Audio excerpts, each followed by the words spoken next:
Will you be among the 144,000? Okay. I would like everybody to flick with me to the book of Revelation chapter 7.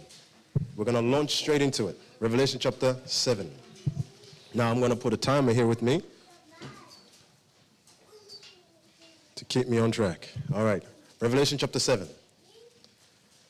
For those who don't know, I have a ministry online called There Is Hope. My ministry is all centered on revival, hope, and forgiveness. And part of the ministry, one of the reasons why I started this ministry is because I wanted a revival, not just in my life, but in my own church. And one thing Adventists were known for was we were known as the people of the book. And that's something that I want to revive more over whenever I go to speak. And so if you do have your Bibles, put them out, because we're going to be flicking through them and using them wisely. Okay, Revelation chapter 7 and verse 1. And the Bible says this. This is John speaking. He's in a vision. And after these things, I saw 4 angels standing on the 4 corners of the earth. Stop. One of the most effective way to read the Bible and get the most out of it is stopping every time you see a comma and thinking about what you have just read. So right here, what we see is that John, he's in a vision, and he's seeing 4 angels standing on the 4 corners of the earth. Those 4 corners of the earth are north, south, east, and west. What are they doing? We continue. Holding the 4 winds of the earth, that the wind should not blow on the earth, nor on the sea, nor on any tree. So these angels, they are holding back winds that are going to be destructive on this earth. Okay? More information needs to be clarified. And we continue, verse 2. And I saw another angel ascending from the east, hint, hint, having the seal of the living God. And he cried with a loud voice to the 4 angels to whom it was given to hurt the earth and the sea, saying, hurt not the earth, neither the sea, nor the trees, till we have sealed the servants of our God in their foreheads. Stop. So let's just do a little quick recap. We are seeing that there are 4 angels that are holding back 4 winds. These winds are very, very strong. These winds can do serious damage upon the earth. However, an angel comes from the east and shouts and says, don't let go of the winds until we have sealed the servants of God on their foreheads. Let's just look at what does the wind in the Bible represent. Well, for those who have been here with me, for this last week we learned that winds, according to Jeremiah chapter 25, from verse 31 to verse 33, that wind in the Bible represents God's destructive judgment. Winds in the Bible represents God's destructive judgment. Did you know that nature has laws? For example, you've perhaps gone to the beach and you've noticed that you've stood in a certain area in front of the water and you've noticed the water has only been able to come to a certain level and a retreat. Isn't that right? That's what you call laws that God has put in the ocean. Are you following me? And now, as humanity continue to break the laws of God, God also starts to allow nature to break its laws as well. So whenever we see an increase of natural disasters, whenever we see a sudden increase of wars, pestilence, diseases, what we are also seeing is God's response to man breaking his law, so he's also breaking the boundaries that the laws he has set within nature. Does that make sense? But what I love about the book of Jeremiah, chapter 25 to 31 to 33, God says that before he sends this judgment, he says that I will plead with man. Did you catch that? You see, the Bible tells us in Micah chapter 7, verse 18 and 19, that God himself, he delights in mercy. He does not delight in seeing you destroyed. God's intention is to see you in the kingdom of heaven. I had a little boy one time ask me a question on a Sabbath panel, and he said, if God knows the end from the beginning, and he knows I'm going to go to hell, and this person's going to go to heaven, what's the point of trying? And then I responded to him by asking him this question.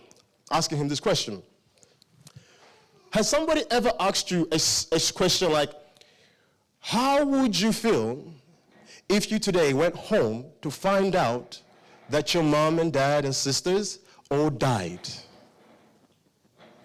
Automatically, I can tell by your faces, that is not a question you want to respond. Isn't that right? Because each and every single one of you who's come here wants to return back home believing that you're going to be united with your loved ones. In the same way, it's not that God doesn't want to answer that question, but rather God desires to be but busy dreaming of you being in that kingdom of God. It's not that God cannot answer that question, but God prefers to be dreaming of you being in that kingdom. And so that's what we notice in the book of Jeremiah, chapter 25, from verse 31 to 33. He says, I will plead with men, but once they don't respond to my pleading, then I will bring forth a whirlwind, and the sleigh shall be from one end to the other. So before God actually brings forth destruction, he does everything possible to win men. He does everything possible to appeal to us. My hope is that at the end of this message is that you will respond to that appeal that God wants to give to you and I. But once again, before this destruction comes forth, there's going to be forth a sealing. There's going to be what? There's going to be a sealing of the servants of God. There's going to be a sealing of the last time I checked my Bible, the Bible also tells me that angels are servants of God. And a definition of what an angel is a messenger. Is a what? Is a what? So when we are seeing an angel going to seal the servants of God, what we are actually seeing is an angel going forth to seal people who are sending forth a message for God. Does that make sense? It's okay. I will get more response towards the end. I know how it works. You've been with me all week. We know how it ends. Amen? I want you to go back to Revelation chapter 7. And I want you, verse 2, read with me. And I saw an angel ascending from the east. Have you noticed that the angel that has a sealing message, the angel that does the sealing ascends from the where? Have you ever asked yourself the question, why does the angel have to come from the east? Have you ever asked that? Maybe you're asking that question right now. Well, I love what one of our pioneers, Stephen N. Husker, once said, right? The sealing message is represented as coming from where the sun. We understand from this that it would begin like the sun, steadily increasing until it lightens the whole. So this message that I'm presenting to you is like the sunrise. Not many Adventists know this message. Not many people know this message. But as time goes by, just as you see the sun rising from the east in the morning, so this message is going to have the same beginning in this world today. You're going to suddenly start hearing people preaching this message slowly and slowly, here and there, until the whole world has actually come to understand the truth about the 144,000.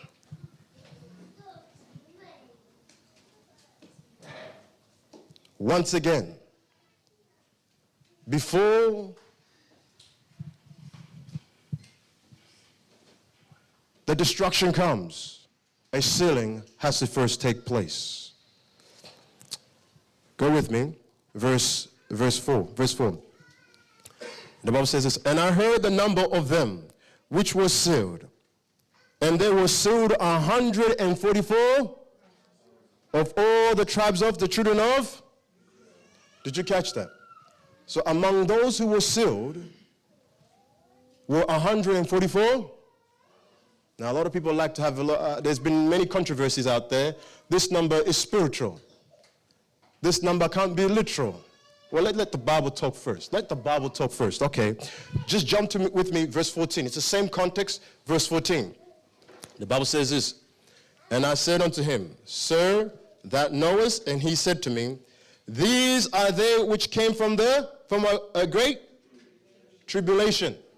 Do you understand what tribulation is? It's the last days.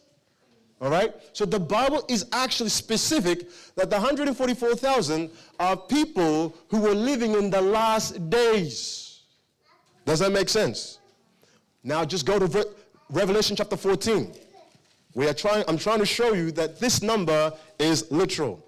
By the way, this will be the last time I'm touching Revelation chapter 7 and Revelation chapter 14, because tomorrow I won't be talking about the two lost tribes are nowhere here. All right? So this is the last time, so I'm going to give it all. All right?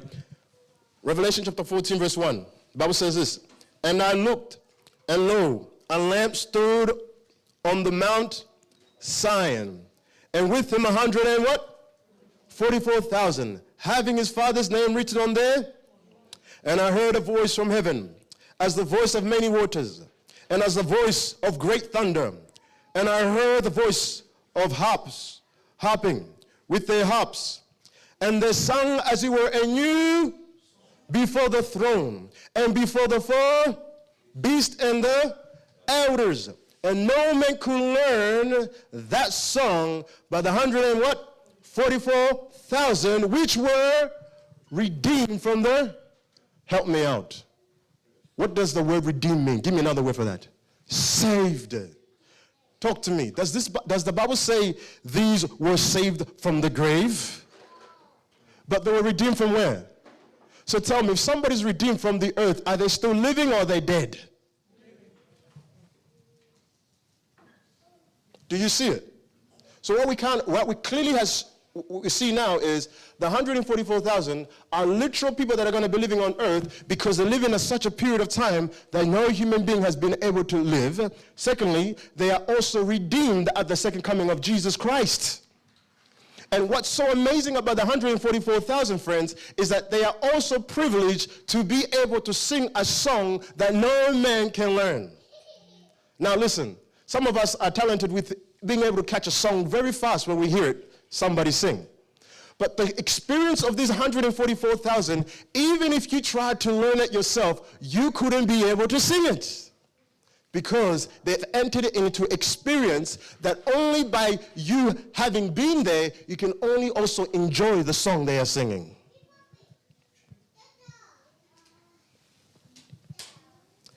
Somebody saying, brother, you sound too radical. And you sound really scary. I'm so glad. No, let me repeat that again. If that was so, I'm so surprised that there is still many people still coming to this message if it sounded too radical to attend. But friends, allow me to tell you the truth. It is not me that says this, but Jesus Christ himself. In fact, Jesus says in Luke chapter 13, verse 24, listen to these very words that he himself utters. Luke chapter 13 and verse 24. Christ gives an advice to you and me. Listen to this. He says, strive to enter at the straight gate or narrow gate, for many, I say to you, will seek to enter in and shall not be. Is that my words or is that Jesus' words? Jesus says, strive to enter through what? Through the narrow gate. Because there are many people who are going to also want to enter, but for some reason, they will not be able to. May I suggest to you that one of the reasons why many will not be able to enter is because the experience of the 144,000 is not the experience.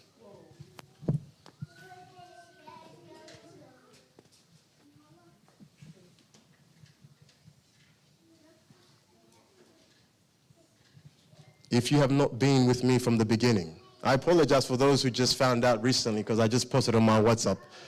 Boy, you're going to have to come for next time when I do another series like this. I wish I didn't believe that in the last days, just before Jesus Christ comes back again, there was no 144,000 people who are going to only be prepared really to be saved. But my friends, it is hard to believe that this message is wrong, especially when I look at the story of a man called Noah who preached a message for 120 years, but only 8 people were able to be saved in his own lifetime. I wish this message was false or completely, but it's hard to believe that this message is wrong when I look at the story of Sodom and Gomorrah, when God looked and he could only see and find there was only one righteous man named Lot.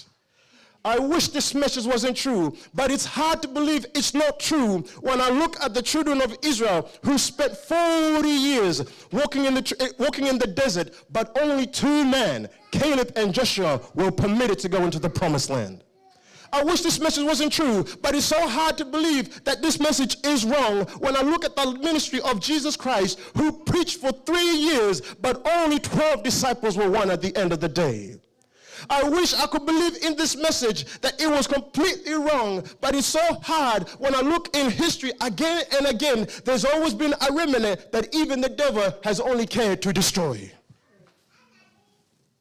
It's not me, but it's the truth.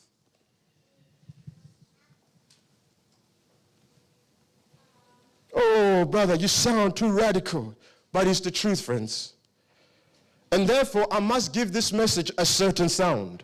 With no mercy, because the Bible tells me that in the book of Ezekiel chapter 9, that when an angel went forth to do the sealing, the angel was given an instruction: slay both young and old, mother and children. So when God administers judgment, he has no mercy. He has no mercy. So how dare do I try to make the message even more softer than it really is? Then how dare I try to make the message even really soft when it isn't really? So I must give this message a certain sound. My friends, aim high in life. Aim high in life. You see, when I used to go to university, before university gave up on me, there was something called HD, called high distinction. And then you had something called distinction. And after that, you had something called credit. And after that, you got something called pass. And after that, you got something called what? Failure. You see, when I used to go to university, I used to say to myself, look, I'm going to try to get high distinction. You know why? Because if I just miss it, behind me is distinction. And look, if you aim to get distinction, you see, if you aim to be different, it's good too, because behind you is just credit. If you aim to get credit, it's still good, because behind you is a pass. If you aim to pass, I just want you to consider this. If you just aim to cross the line, behind you is failure. If you just aim to, okay, I'm a Christian, I'm not too extreme, I'm just right, behind you, my friend, is a failure. Fear of falling, because sometimes you may fall further than you really realize how far you've fallen. Fear of falling, my friends. Fear just crossing the line. Fear that mindset. Fear not going to the full mile. Fear just being a Christian who just crosses the line. Ellen White says in the Review and Herald, she says this very message: let us strive with all what? Does she say let us strive with some energy? No, with all power that God has given us to be among the what? 144. And let us do all that we can to what? Help others to gain. Wow. So the call to strive and to be among the 144,000 is for each and every single one of us. In America, they've got a special army called Delta Force. And Delta Force, they do the most impossible missions around the world, especially counteracting, fighting terrorist movements and groups and so on. And these Delta groups, you don't know, who they are. And even when you type on Google, their faces is actually covered. You can't even know who these guys are. That's how protected they are and covered they are. But the point is this. This is the elite of the elite army group of American forces that no one can beat, really. And so what I'm trying to say is the 144,000 are the elite of God's final army to do a special work in these great last days. So in saying that, my friend, I don't want you to be listening to me today and be a spectator. Don't be a spectator. Because when you are a spectator, you are just about a person who just watches and gets amazed and impressed, but is not part of the game. All this week I've been encouraging you to be part of the game and don't be a spectator. Isn't that right? Because also the Bible tells us that those who marvel, they worship they get the mark of the beast, by the way. Those who marvel the beast, they get the mark of and guess what spectators do? Marvel our players, don't they? Whoa, did you see that stuff? Oh, wow. They do a lot of that. Whoa, did you just see him? Oh, did you hear that? That's what you call a spectator. A person who hears and gets entertained, but is not part of the game. But can I throw a little challenge there before I begin my talk? All this week I've been telling you, be a player, don't be a spectator. Well, today I want to challenge you with something. We've got too many players. We need game changers. We've got too many players. We need game changers. We've got too many people having walked the same walk, speaking the same way, and yet nothing has happened. Complaining the same speech, oh, there needs to be a revival, oh, there needs to be this, yet nothing is happening in their life and in their church life. I've got a question for you. Before you start speaking, have you exerted every energy in your own soul to save the church before you start judging? Before you start telling me, oh, the church is dead, do you have any life to give to the church? Before you start telling me, oh, the church needs a revival, do you have any fire to give to the church? We've got too many players and not enough game changers. There is hope. It's all about changing the game. And this is the mindset we want to walk away from here. Not just informed, we want to be transformed to go and inspire others. Amen? Okay, that was my introduction to get you awake. Now we are now getting into the serious message. So put your seatbelts on. Yes, put your seatbelts on. No moving around now. Put your seatbelts on. Yeah, cameras are on, so put your seatbelts on.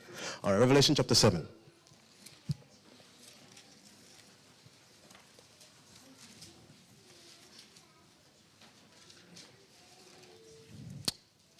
God entrusted a man called William Miller. No, God entrusted a man called A.T. Jones and Wagner to bring forth a message to the church. Ellen White in her time said, if the church had actually accepted the message of righteousness by faith, Jesus Christ could have actually come back, could have came then. But however, the church despised these two ministers. Oh, how can I believe this message of 144,000 is wrong when I see the time when Jesus Christ could have came in 1902 or perhaps only two men, Wagner and A.T. Jones, were already in Ellen G. White's time. How can I believe this message is wrong? Do you see the point that I'm trying to make? And so she goes to say this. They rejected these two ministers, all right? They rejected these two ministers, and unfortunately, these two ministers, they apostatized, but the reason why God gave A.T. Jones and Wagner this message of righteousness by faith is because these guys knew how to carry the force of the message for the short period of time they were living in. Did you catch that? And so when these messages are going to be preached, best believe they're not going to be spoken so softly.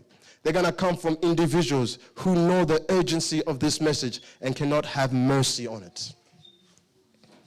Okay, Revelation chapter 7. All right, and let's begin verse 8, our last verse. Revelation chapter 7 and verse 8. The Bible says this, and of the tribe of Zebulun was sealed, and of the tribe of was sealed, and of the tribe of was sealed. So today we're going to look at the tribe of Benjamin and the tribe of Joseph. The tribe of Benjamin, Joseph, and Benjamin. Does that make sense? Now, allow me to catch you up.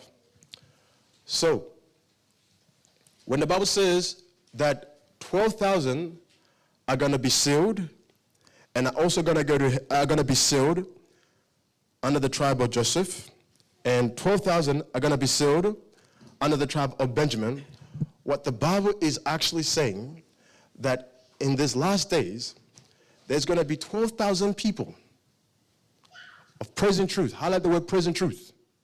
All right? Who are going to have the same characteristic that is of the weakness and as well strength like that of Joseph and Benjamin. God is just being descriptive of the different characters that are going to make up heaven. Are you following me? So that's what we are seeing. So that's what we've been analyzing all week, isn't that right? We've been tracing the history and seeing what made Joseph, but what made Joseph an honorable man to be counted among one of the tribes that will be saved in the last days. Isn't that right? Yes? And tomorrow, what we're going to do in divine service, we're going to look at the two tribes that are not recorded here in the Bible, and we're going to look in depth the reason why they are not saved. Yes? So it's one of those messages you don't want to miss, because you want to also avoid their footsteps. Okay. Joseph, we're going to look at. Well, it's good to know the geography of these tribes. Is Joseph there, by the way? Is Joseph there? Joseph is not there. All right? Joseph is not there. How about, is Benjamin there? Yes? Where's Benjamin? On top of? Oh, Judah. All right? So also knowing the location of this country, of these tribes, helps you to understand what served as a difficulty, challenge, and as a gain. Okay? All right. So let us look at Joseph. The tribe of Joseph. Tribe of Joseph. Well, we know that Joseph, now I'm going to pick up my pace. We know Joseph, he was sold, right, at a young age because his brothers were envious and jealous of him. Isn't that so? Yes, he was sold to the Egyptians. But before that, his brothers wanted to kill him. They wanted to kill him. But who saved Joseph? Reuben, are you in the house? You intervened to save your own brother, Joseph. Isn't that right? All right? And many years after thinking that Joseph is gone forever, there came a famine in the land of Canaan, and the brothers were sent by Jacob to go all the way to Egypt to get some food.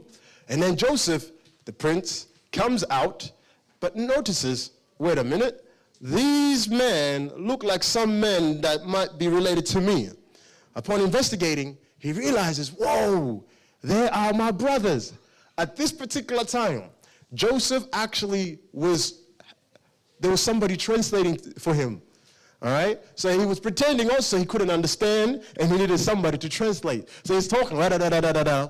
But he obviously knew what they were saying and what was happening. And upon that, he notices, wait a minute, there's a number that's missing. There's meant to be 11, there's meant to be 11 of you, since I'm apparently dead. My youngest brother. Who's my youngest brother? Benjamin. Benjamin is not among you. Oh, do you have a little brother? Oh, yes, we do. Yes, we do. And so he requests, go and bring your little brother back here, and I will bless you more, okay? but I want to see if you are truly telling me the truth, if you truly actually have a younger brother. And so they actually go back home, the brothers of Joseph, they go back home and they request the father, Father, we want to take Benjamin, because apparently one of the prince of Egypt said, look, if we bring our brother, he's going to bless us, but he doesn't even trust us that we were telling him the truth, okay? Can you allow us to prove to him that we're telling the truth? And there's Reuben, right, the eldest brother. Yeah, he goes, hey, Father Jacob, now this time, Jacob doesn't want them to take Benjamin, because they fear he might die. He fears he might die. And here you have Jacob. Reuben, Father, allow me to take Benjamin. And if Benjamin dies or if anything happens, guess what? I'll give you my 2 sons and you can kill them. Yeah, you can kill them. But you know what Jacob said? He was like, no, that's not going to happen. Not a chance. I'm not going to do that. But here comes Judah. And he goes like, Father, please, allow me to take Benjamin. And if anything happens to me, if anything happens to him, it will all be on me. Do you see the difference of the 2 brothers? Reuben offers his 2 sons, but Judah offers himself. Through Judah, that's where Jesus Christ came from. Reuben, he didn't treasure, he didn't value the birthright blessings. I told you in the first night we had together, the birthright blessings included you loving to commune with God. It also included you enjoying offering sacrifices on behalf of your family and yourself. And the third thing the birthright included is that you were going to be, your bloodline was going to be where Jesus Christ came from. So one of your children might be the Messiah. Does that make sense? And so Reuben didn't value that, and guess who it went to? Judah, the one who valued that blessing. I'm just going to retrack a bit. This is very important, friends. I'm so sorry, but we gotta understand the significance of this message. I told you, if I realize that Jesus Christ will come from my own bloodline, if I realize that apparently one of my children that I'm going to give birth to might be the Messiah to save the world, honestly, I will shrink. You hear me? I will shrink. You know why I will shrink? Because I know myself. I know who I am. You don't know, but I know who I am. And guess what? Judah also knew himself. He was the one who married a woman who was not even a believer in God. And he was the one who even forced his own children to marry ladies who are not of the same faith. And he was even the same one who went to have intercourse with a harlot. Are you following me? This is who Judah is, by the way. But the fact that he treasured and valued the birthright blessings, it meant that he knew that if Jesus was to come from me, who saves the world, I will be among the first who would need the Savior.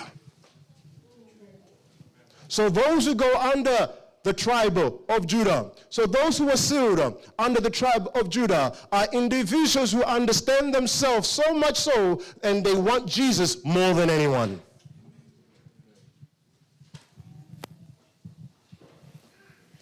And so here we go. The brothers, they're in Egypt. And they eventually bring the father, Jacob, in Egypt as well. Jacob can see his sons. He can see Joseph after a very, very long time. He's happy. And guess what? He dies. Lisa, he dies. He dies. He's no longer existent. Okay? You know what happens afterwards? The brothers, they start shaking like chickens. They start shaking like chickens. You know why? Because they start thinking, hey, our brother now is going to do something. He's going to kill us. He's going to repay us back because our father is dead. Now listen to the language of Joseph. This will be the only verse about Joseph we're going to read. All right? Listen. Go with me to the book of Genesis.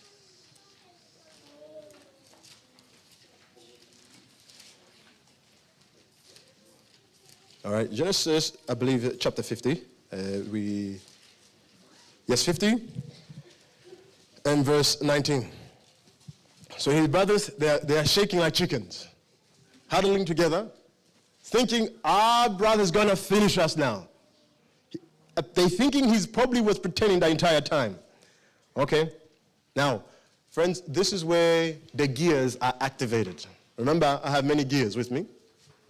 So, lock in with me now. Okay. And Joseph said unto them, fear not, for am I in the place of God? Let's pause. Joseph is just saying to his brothers who were scared, do not fear.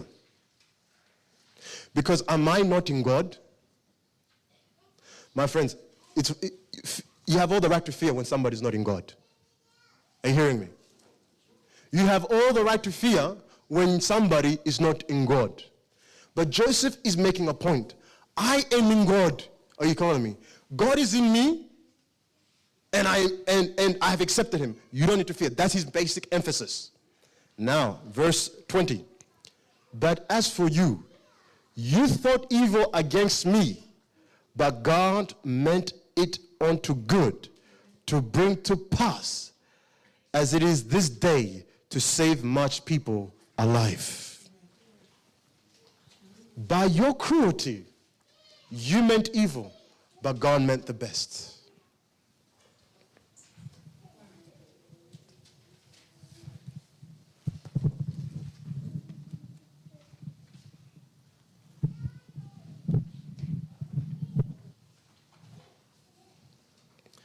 By your cruelty, you meant evil.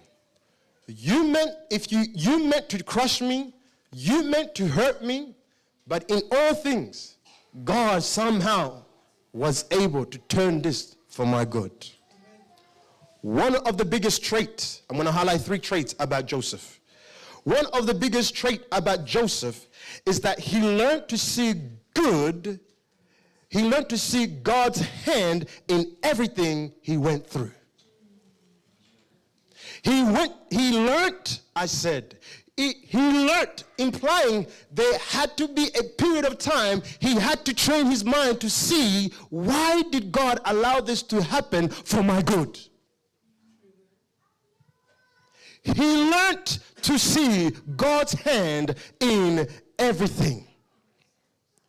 A brother one day texted me this message. I love Jesus. He's the number one in my life. He's my savior, brother, and my father. And then he asked me, what about you? I replied to him, oh, brother, I do not know where to begin. Death is better if I didn't have him. Never existing is better if I never found him. Living with losses, pain, and sadness is all worth it if it has been the only way to know him better.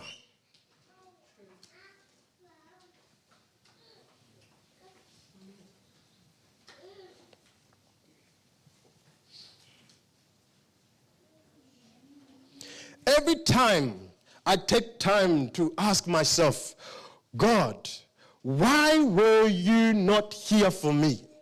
Why didn't you stop this situation that has only caused me so much pain and sleepless nights? But Father, I don't want to remain in a spirit of complaining, but help me to see where you meant good in all this that has happened to me. Every time I offer that prayer, he readjusts my eyes to help me to see things from his perspective. God will not allow circumstances to happen to you if he did not see it will be for his honor and glory. God would not allow things to happen to you if he did not see it will help you to become more consecrated.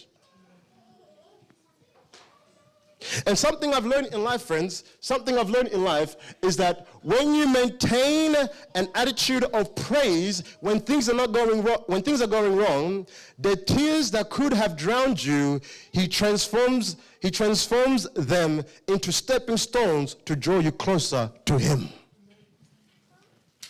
That's what we notice in Joseph. He had all the reason to complain I missed the opportunity to grow up with my father, my little brother. But in all the time, he continued to have a mindset of praise. It's okay. I know God means good. I know it means God means the best for me. In that period, all those sorrows became stepping stones that drew him closer to God.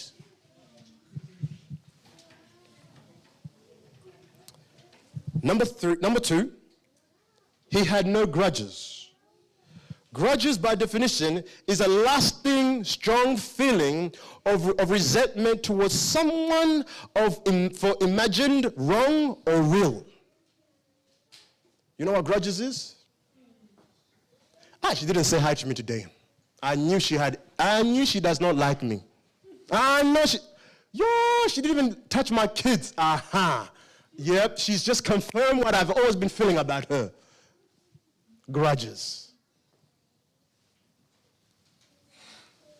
Look, they show so much excitement to him to accept me. Aha.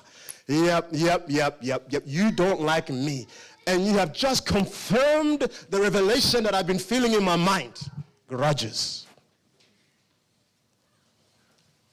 Grudges. It's, in other words, it's an envious, jealous thought that is so strong, but we like to describe it as, I'm not angry, I don't hate them, but if God can have a heaven, put me on one side, put him on the other side. Grudges.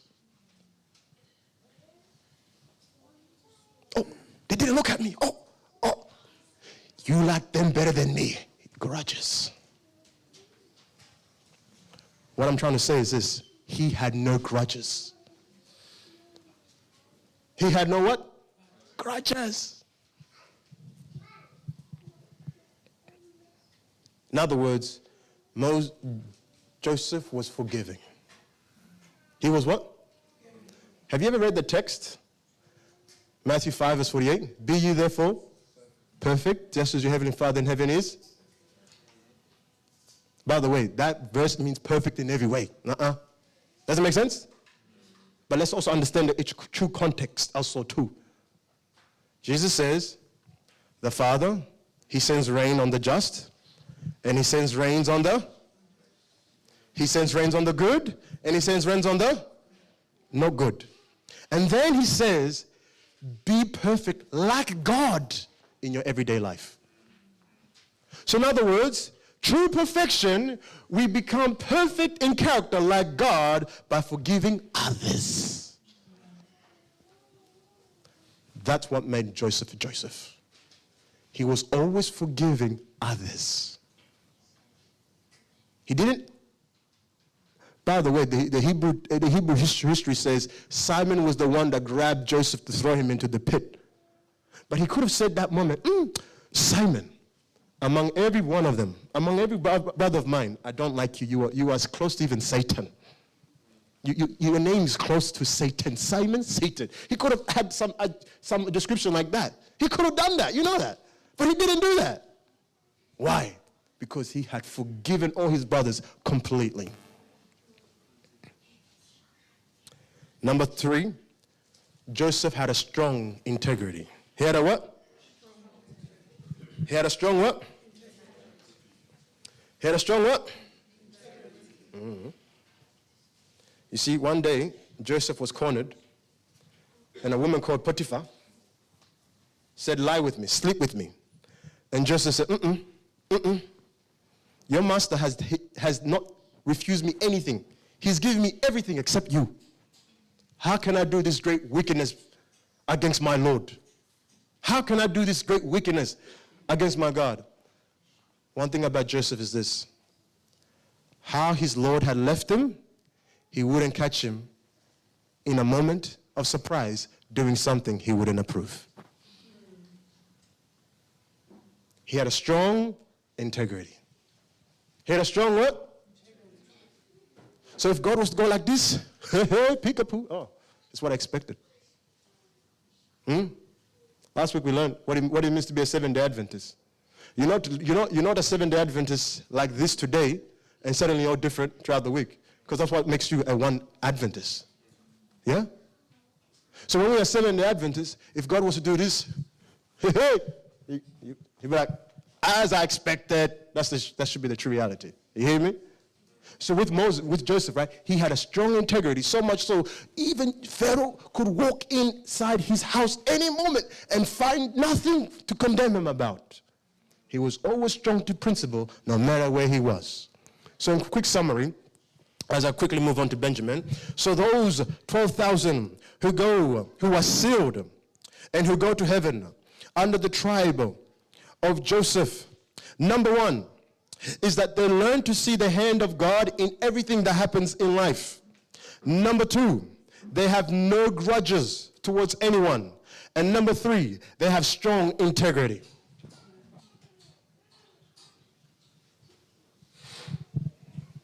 I know the next tribe will wake up everybody. Tribe of Benjamin. Tribe of?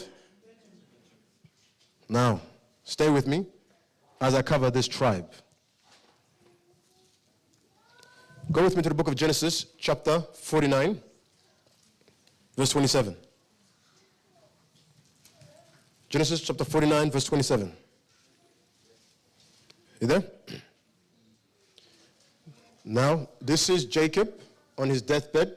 He's prophesying of what will become of the nation, of the tribes of these brothers. Okay? Benjamin shall raven as a so stop.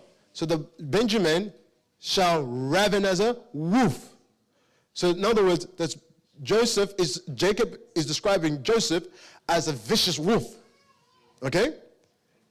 In the morning he shall devour the prey, and at night he shall divide the. So what I just want you to take away from this is that Benjamin is described as a vicious wolf. Mind you, he was the youngest brother, the youngest son of everyone. Yeah? But there is something about Benjamin which we don't see, especially because he's always the daddy's pet, always staying in the home. Daddy wants to hold him. Daddy doesn't want him to just randomly go into places. Daddy loves him so much. You would think Benjamin would just be the softest, cutest puppy in the world. Isn't that right? That's the description we were all expecting to receive. But no, there was going to be something, which I'm going to tell you, that actually helps to see why Jacob prophesied them to be a vicious wolf. Where do we see this in the Bible? Where do we see this in the Bible? Now listen to me, I'm going to tell you a story. So in the book of Judges, there is a man who goes to help this other man to bring him into his house. And this man apparently was so attractive, good looking, that the tribe of Benjamin said, I want to go and sleep with that man. You thought I said there was one man who desired that. No, a bunch of men wanted to sleep with with a single man. Can you imagine that? That's disgusting. Sodomite. Yeah? Sodomy. Yeah? And so this particular man, who's a Levite, I believe it is, he goes, please don't do this. Don't do this to this gentleman. He's just a man that I've just, given him a good rest. I'll give you, listen, I'll give you one of my wives, concubines. And you can do anything you want to do to her, but don't touch my guest. Anyway, what? Yeah, don't touch this guy, but I'm going to give you this girl. You do whatever you want. Anyway, the man grabbed that lady. They took her. The Bible says all night, they raped her. They abused her. And they brought her in the morning, chucked her in front of the man's house. The man came to open the door. Yeah.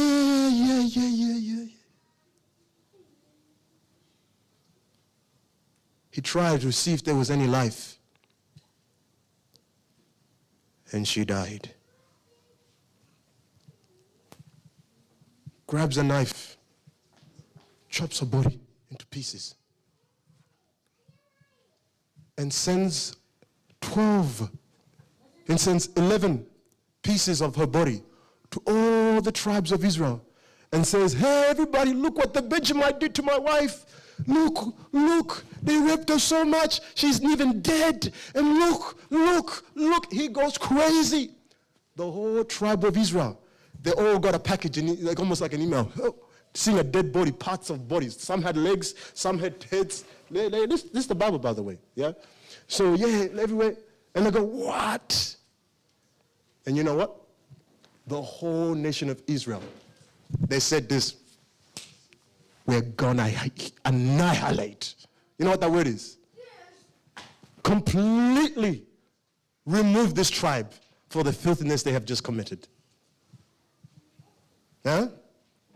I'm seeing one of you, I've seen some of your faces, they're going, oh, yes, tell us more. Yeah, I'll tell you more. What happens, huh? And so you know what? The Bible says this. The nation of Israel, for the first time, they are collected together. They are united. And they go, all right, this is going to be a nice battle we're going to fight because this is disgusting, but we're going to make sure they no longer exist. And so the Bible tells us that the whole nation of Israel, they went to God and said, God, should we go and fight these Benjamites? Yes or no? And if it's a yes, tell us which tribe should go first. And God responds, yes, go ahead and fight, but let the tribe of Judah go first. The tribe of Judah goes, fight. And guess what? The Benjamite smashed the tribe of Judah. 22,000 men from the tribe of Judah died that day. And then they go, what? They go back to God again. God, should we fight?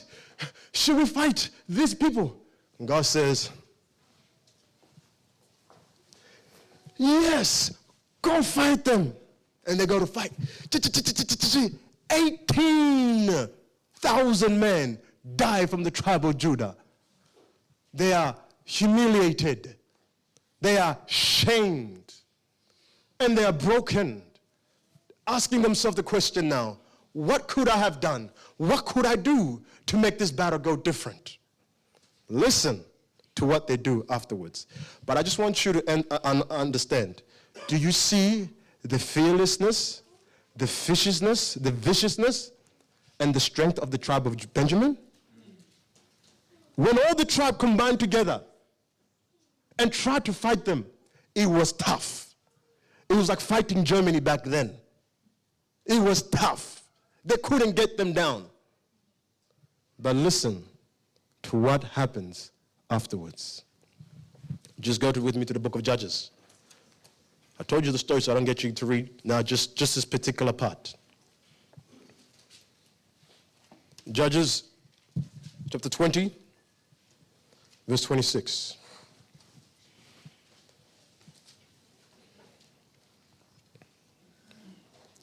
All right? The Bible says this. Then all the children of Israel and all the people went up and came unto the house of God and wept and sat there before the Lord and fasted what? That day until evening. And offered burnt and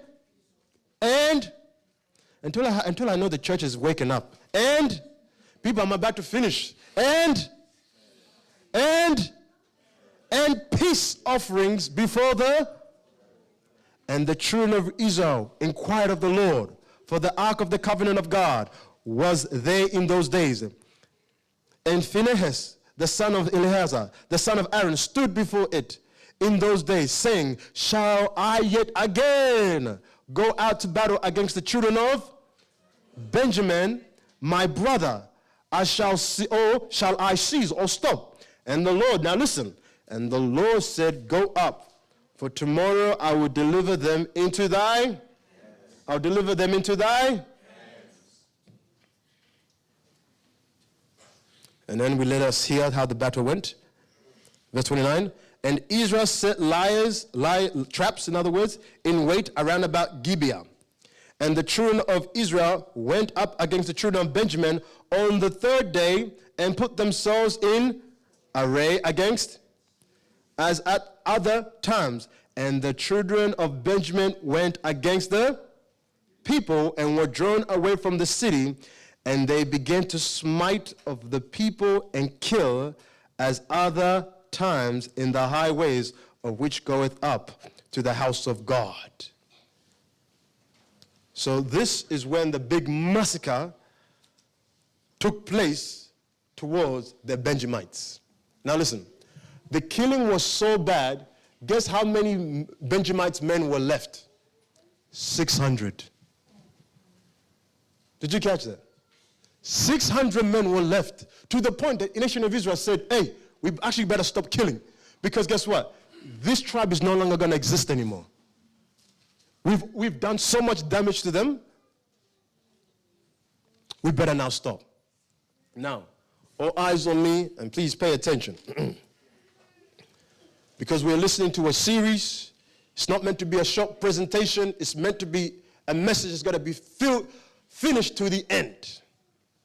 Because some of us are going to be leaving this building finished. Oh, Lord have mercy. I don't even know what else to say after that. I've got a question to ask you. Are you in a battle? Are you in a battle? I just want you to notice that in the case of Benjamites, the Israelites fighting the Benjamites, they went to fight once and they lost. They went to fight again and they lost. But apparently, after they offered a peace offering, specifically I want to highlight, after they offered a peace offering, the battle automatically started to change. After they offered a peace offering, the battle started to change. I'll come back to that. But allow me to finish my question. Are you in a battle? It may be so with you. Instead of leaving your wife or your husband, you have said, it is good to be like Jesus and give them another chance. And you have returned to only find out that things have not even improved. It may be possible on your end, instead of you walking away from God, you've decided to give God another chance this year, but for some reason, God seems further away than ever before. It may be with you. You have chosen not to give up on your unconverted family, but for somehow reason, your efforts are not recognized, and it seems like you are in a battle that you are losing. I want you to understand the issue when God said to the children of Israel, go fight the Benjamite. I want you to understand the issue was not with God, but it was with them. It was until they offered a peace, it was until they offered a sacrifice of peace that God won the battle for them. In other words, it was until they were at peace with God that God then did for them what they needed most in their lives.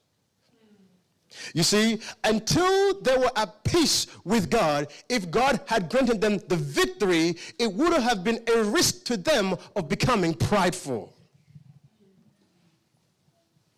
You see, if God had won the battle the first time, if he had won the battle for them the second time, God saw as long as there was no peace between them and him, this was only going to lead to them to be more prideful than they were before.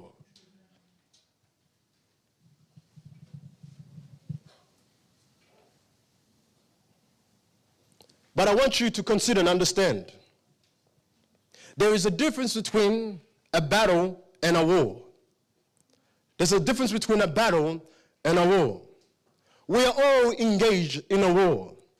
And day to day, we may all sometimes lose battles that we should have won.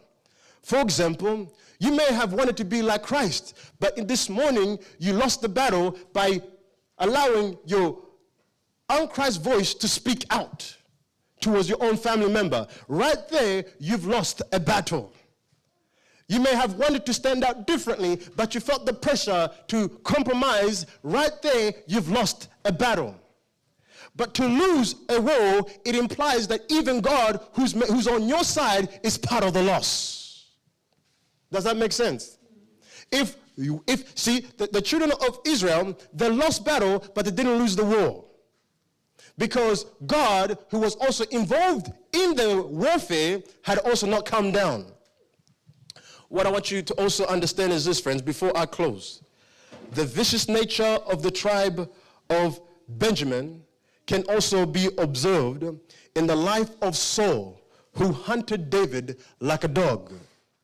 The vicious nature of the tribe of Benjamin can also be observed in the life of Paul, who killed Christian for a business. I repeat again, the vicious nature, the vicious wolf of the tribe of Benjamin can be observed in the tribe of Paul, who butchered and hunted Christian as if it was his business. But I want you to understand, this vicious nature left him when he met Jesus. This vicious nature left him when he met Jesus. Last text. Deuteronomy chapter 33 and verse 22 and verse 12. Last text. Now, this is the most important part if I ever wanted you to listen.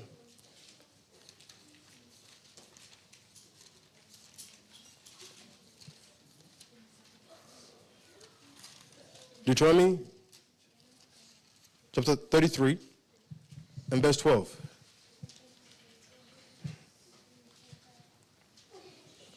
This is the prophecy. God, through Moses, speaks concerning about the tribe of Benjamin. Listen to this, ready? Are you there? Deuteronomy chapter 33 and verse 12.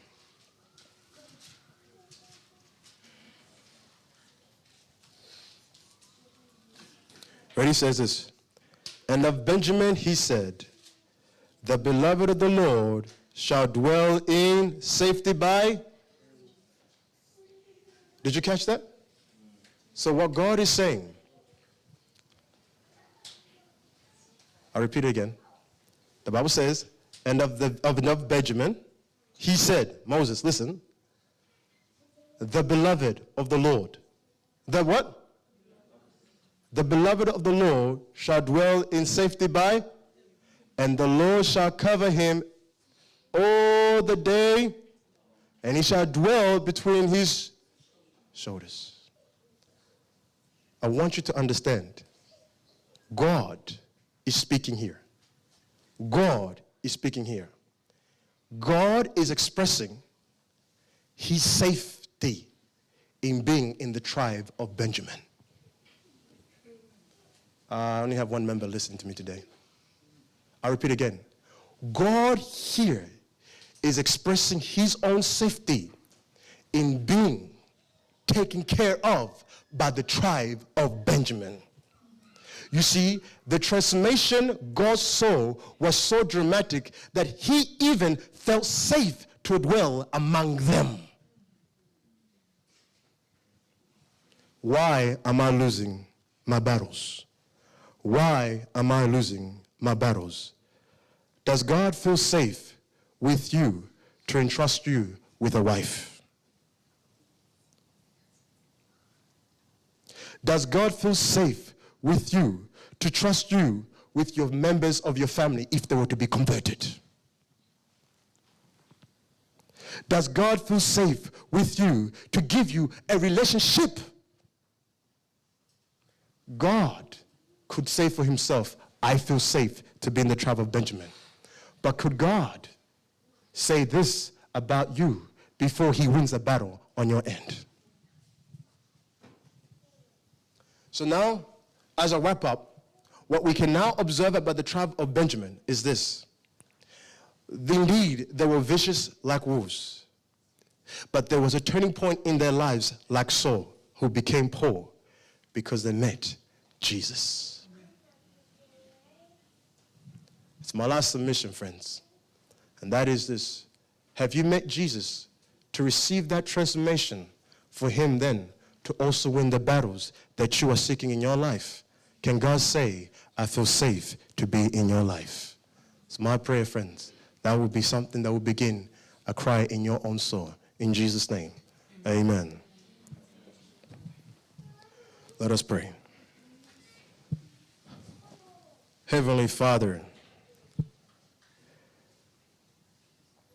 it is so amazing that we see so many weak men and women in the Bible who look like us in different ways. And yet God, among those whom the Bible highlights their strength and weaknesses, you uphold them, oh Father, because of the transformation that they allowed you to fulfill in their lives. Father, we don't want to look at an amazement at these characters because we want their experience to be our own. Father, we've just looked at the final tribes from the 144,000, and it's my humble prayer, dear God, if we find ourselves not like Joseph and not like Benjamin, Father, we would take the simple steps that Lord Paul himself took, which was turning to his head unto you, and from thence, that's when he received the radical transformation. Father, I'm so glad to know that in the life of Paul, it didn't take him 30 years. It didn't take him 3 years. It didn't take you even 3 seconds. It took you a moment to do a life transformation. And Father, that's what also can happen to us tonight. If we can turn our eyes to you, Father, you can do exceedingly beyond than that which we can ask.